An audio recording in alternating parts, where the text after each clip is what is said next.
Class 9th के जितने भी मेरे प्यारे बच्चे 2026 में वार्षिक परीक्षा देने जा रहे हैं। आज की इस वीडियो में मैं लेकर के आ चुका हूं आप सभी के लिए हिंदी विषय का एक ऐसा वायरल मॉडल पेपर जो आपके विद्यालय में आएगा। जी हां मेरे प्यारे बच्चों, सेम इसी तरह का पेपर आएगा आपका। और आप यदि इस वायरल मॉडल पेपर को तैयार कर लेंगे तो 70 में 65 प्लस की गारंटी मैं लेता हूं कि यहां से यानी इस वायरल मॉडल पेपर से आप कर लेंगे। तो चलिए मेरे प्यारे बच्चों, समय आपको 3 घंटे 15 मिनट का मिलेगा। प्रारंभ के 15 मिनट परीक्षार्थियों को प्रश्न पत्र पढ़ने के लिए निर्धारित हैं। यानी जो 3 घंटे 15 मिनट का समय है, इसमें से 15 मिनट आपको मिलेंगे प्रश्न पत्र पढ़ने के लिए। मेरे प्यारे बच्चों, प्रश्न पत्र के 2 खंड रहेंगे, खंड आ और खंड बा। खंड आ में क्या होगा, 20 अंक के बहुविकल्पी प्रश्न दिए होंगे और खंड बा में क्या होगा, 50 अंक के वर्णनात्मक प्रश्न दिए गए होंगे। प्रत्येक प्रश्न के सम्मुख निर्धारित अंक भी अंकित रहेंगे। मेरे प्यारे बच्चों, खंड आ के इन सभी प्रश्नों को यदि आप तैयार कर लेते हैं तो मैं वादा करता हूं कि 20 में से आप पूरे 20 अंक कर लेंगे खंड आ से।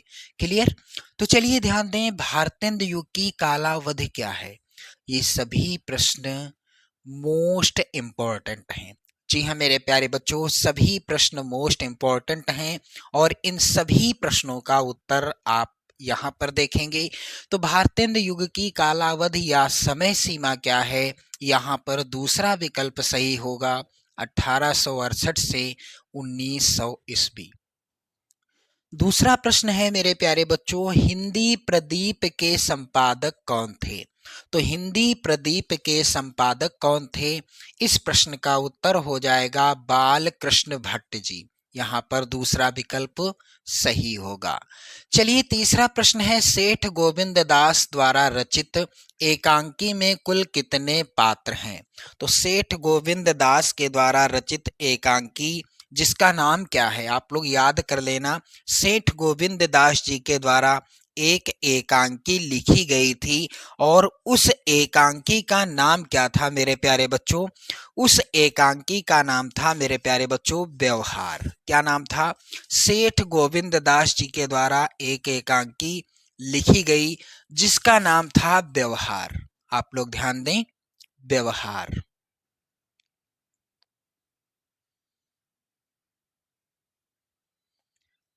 और इस एकांकी में कितने पात्र थे, तो यहां पर राइट आंसर होगा 4। ब्राह्मण पत्र के संपादक थे, तो ब्राह्मण पत्र का संपादन किया था प्रताप नारायण मिश्र जी ने। यहाँ पर तीसरा विकल्प सही होगा।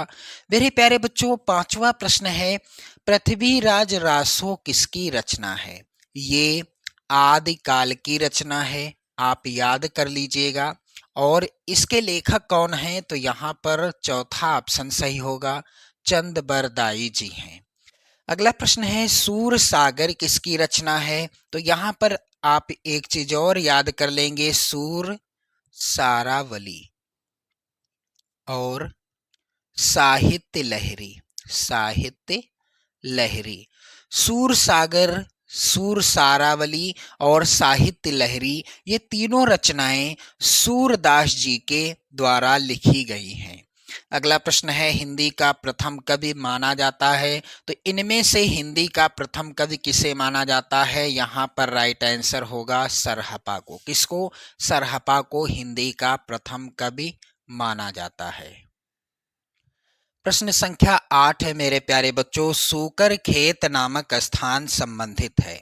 तो सूकर खेत नामक स्थान किससे संबंधित है, यहाँ पर आप लोग देखेंगे इस प्रश्न का उत्तर हो जाएगा तुलसीदास जी से संबंधित है। अगला प्रश्न है, वीर रस का स्थायी भाव क्या है। तो मेरे प्यारे बच्चों, वीर रस का स्थायी भाव क्या होता है, उत्साह होता है। भय, भयानक रस का स्थायी भाव है, आप लोग याद कर लेना। शोक, करुण रस का स्थायी भाव है। और रति, श्रृंगार रस का स्थायी भाव है। क्लियर? तो वीर रस का स्थायी भाव क्या है, उत्साह है। अगला प्रश्न है तन अनुहरत सुचंदन खोरी श्यामक गौर मनोहर जोरी प्रस्तुत काव्य पंक्ति में कौन सा छंद है। मेरे प्यारे बच्चों, यहाँ पर जो उदाहरण दिया गया है ये है चौपाई छंद का उदाहरण, जिसमें 16 मात्राएं होती हैं। चौपाई छंद के प्रत्येक चरण में 16 मात्राएं होती हैं और चौपाई छंद जो होता है ये सममात्रिक छंद भी माना जाता है। अगला प्रश्न है रहीमन पानी राखिए बिन पानी सब सून पानी गए न उबरे मोती मानुष चून। आपको बताना है दिए गए उदाहरण में अलंकार कौन सा है। तो मेरे प्यारे बच्चों, ये उदाहरण श्लेष अलंकार का बहुत प्रसिद्ध उदाहरण है। अगला प्रश्न है अचरज का तत्सम रूप क्या होगा। तो अचरज का तत्सम रूप हो जाएगा आश्चर्य। यहाँ पर चौथा ऑप्शन सही होगा। पंचवटी में कौन सा समास है। तो पंचवटी में मेरे प्यारे बच्चों द्विगु समास है। यहाँ पर दूसरा ऑप्शन सही होगा। निर्जीव का विलोम क्या होगा। तो यहाँ पर आप सभी जानते हैं निर्जीव का विलोम हो जाएगा सजीव और सजीव का विलोम हो जाएगा निर्जीव। अगला प्रश्न संख्या 15 है हे राम मेरे प्राणों से भी अधिक प्रिय हो। प्रस्तुत वाक्य में हे राम के पश्चात यहाँ पर जो ये चिन्ह बना हुआ है इसे क्या कहते हैं, यानी ये कौन सा विराम चिन्ह है। तो इसे मेरे प्यारे बच्चों विस्मय बोधक चिन्ह कहते हैं। दूसरा ऑप्शन सही होगा। अगला प्रश्न है अम्बुजल तोय आदि कहलाते हैं। तो ये सभी क्या कहलाते हैं, ये सभी पर्यायवाची कहलाते हैं। प्रश्न संख्या 17 है कपीसह का संधि विच्छेद बताइए। तो कपीसह का संधि विच्छेद क्या होगा। मेरे प्यारे बच्चों यहाँ पर आप लोग ध्यान दीजिएगा, कपि प्लस ईसह, यहाँ पर तीसरा ऑप्शन सही होगा। वृक्षात में कौन सा कारक है। वृक्षात में मेरे प्यारे बच्चों अपादान कारक है। अस्तु किस लकार का रूप है। तो आप लोगों को इसका आंसर कमेंट बॉक्स में कमेंट करके बताना है। वसुधैव में संधि कौन सी है। तो यहाँ पर है वृद्धि संधि। इसके बाद आप देखेंगे खंडबाद, जिसमें इस तरह के प्रश्न आएंगे। प्रश्न संख्या 21 का है निम्नलिखित गद्यांशों में से किसी एक के नीचे दिए गए प्रश्नों के उत्तर दीजिए। मेरे प्यारे बच्चों यहाँ पर 2 गद्यांश दिए रहेंगे और दोनों गद्यांशों के नीचे 3-3 प्रश्न हैं। किसी एक गद्यांश के प्रश्नों को हल करना है, आपको 6 नंबर यहाँ से मिलेंगे। तो पहला जो गद्यांश है ये बहुत ज्यादा इंपॉर्टेंट है। बात का तत्व समझना हर एक का काम नहीं है और दूसरों की समझ पर आधिपत्य जमाने योग्य बात गढ़ सकना भी ऐसो वैसों का साध्य नहीं है। अब पहला प्रश्न देखो, उपर्युक्त गद्यांश का संदर्भ लिखिए। तो पाठ का नाम क्या है, गद्यांश में ही लिखा है बात, और लेखक कौन है, प्रताप नारायण मिश्र जी हैं इस गद्यांश के लेखक, यानी इस पाठ के लेखक। किस पाठ के, बात पाठ के लेखक। दूसरा प्रश्न है रेखांकित अंश की व्याख्या। तो जो रेखांकित अंश होगा उसी की व्याख्या करनी है, पूरे गद्यांश की व्याख्या नहीं करनी। तीसरा है बालकों की बातें कैसी होती हैं। तो बालकों की बातें होती हैं तोतली, यहाँ पर लिखा है बालकों की तोतली बातें। और अथवा में भी गद्यांश है, ये भी इंपॉर्टेंट गद्यांश है। वही हरा भरा मैदान था, वही सुनहरी चांदनी एक निःशब्द संगीत की भांति प्रकृति पर छाई हुई थी।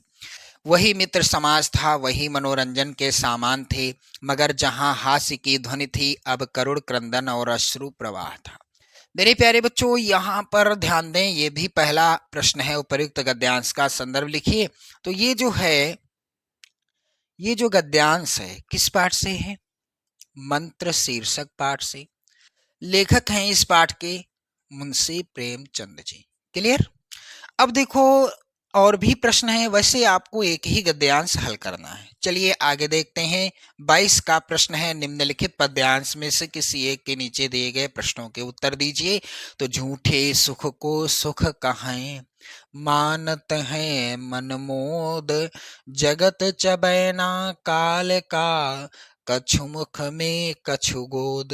पहला प्रश्न प्रस्तुत दोहे का संदर्भ लिखिए। तो ये लिया गया है साखी शीर्षक पाठ से और इसके लेखक यानी रचनाकार हैं कबीर दास जी। दूसरा प्रश्न रेखांकित अंश की व्याख्या, तो रेखांकित अंश की ही व्याख्या आपको करनी है, पूरे पद्यांश की व्याख्या नहीं करनी।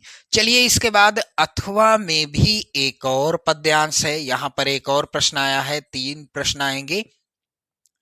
प्रभु जी तुम दीपक हम बाती, जाकी ज्योति बरे दिन राती। प्रभु जी तुम मोती हम धागा, जैसे सोनहि मिलत सुहागा। तो ये जो है किस पाठ से है? पाठ का नाम है प्रभु जी तुम चंदन हम पानी, तुम चंदन हम पानी, हम पानी।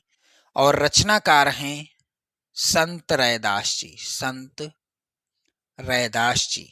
क्लियर? एक ही पद्यांश आपको हल करना है।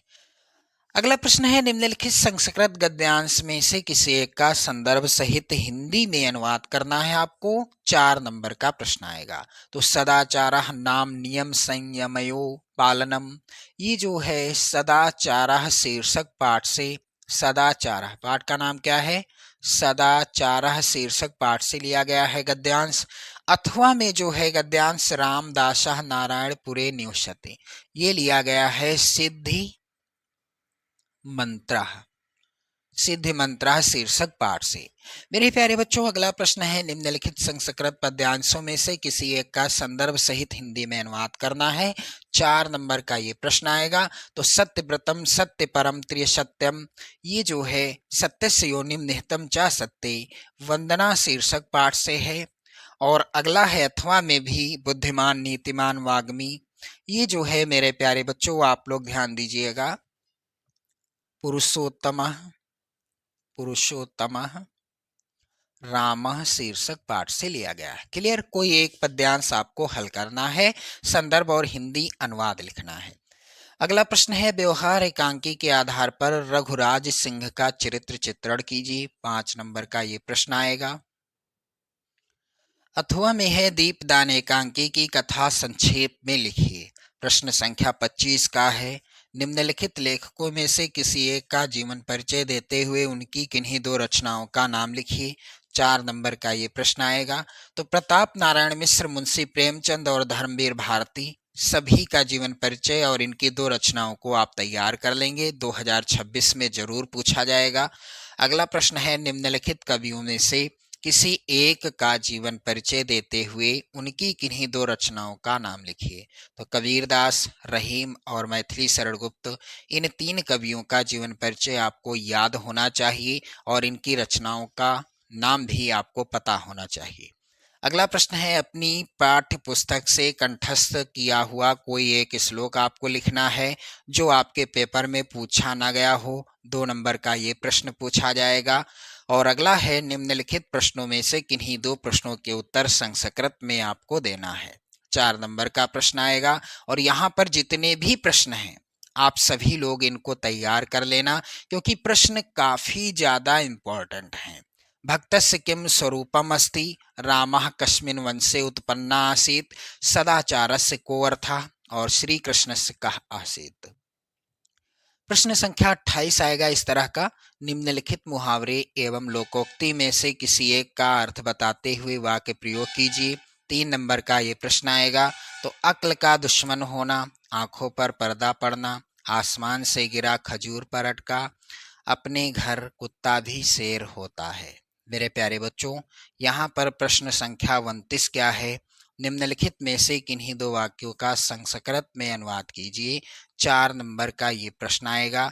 तो आप लोग ध्यान दीजिएगा, राम शहर में रहता है, वह विद्यालय जाता है, छात्र हंसते हैं, सीता ने भोजन पकाया, गोपाल घर जाता है, इस तरह के वाक्य आएंगे। आपको 2 वाक्यों का संस्कृत में अनुवाद करना होगा। क्लियर? अगला प्रश्न है प्रधानाचार्य को पत्र, आकस्मिक अवकाश हेतु एक प्रार्थना पत्र लिखिए जिसमें 2 दिन का अवकाश मांगा गया हो। 5 नंबर का ये प्रश्न आएगा। और अथवा में भी प्रश्न आप लोग यहाँ पर ध्यान दें, अपने प्रधानाचार्य को संबोधित करते हुए एक प्रार्थना पत्र लिखिए जिसमें अस्वस्थ होने के कारण 1 दिन का अवकाश मांगा गया हो। मेरे प्यारे बच्चों, इस तरह का पेपर आएगा आपकी 2026 वार्षिक परीक्षा का हिंदी विषय का। तो आप इस वीडियो को शेयर कर दें, लाइक कर दें। चैनल पर नए हो तो चैनल को भी सब्सक्राइब कर लीजिएगा। जय हिंद।